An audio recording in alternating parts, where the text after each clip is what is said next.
ალერგენების კონტროლი ეს არის ერთ-ერთი მნიშვნელოვანი პროცესი ჩვენი პროდუქციის წარმოების დროს.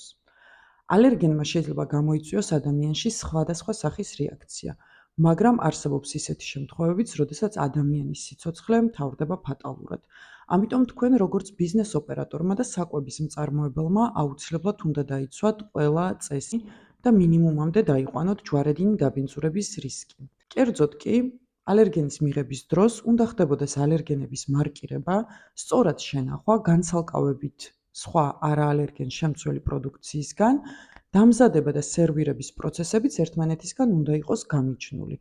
ასევე ძალიან მნიშვნელოვანია თქვენი მომხმარებლის ინფორმირება, რომ თქვენს კერძებში შესაძლებელია იყოს გარკვეული სახის ალერგენები და თუ მათ აქვთ ამ ალერგენებზე რეაქცია, თავი შეიკავონ მიღებისგან. კარგი პრაქტიკა არის მენიუში ალერგენების გამოყოფა მუქი შრიფტით. დაიცავით თქვენი მომხმარებლის ჯანმრთელობა და თქვენი კომპანიის ბრენდი და რეპუტაცია.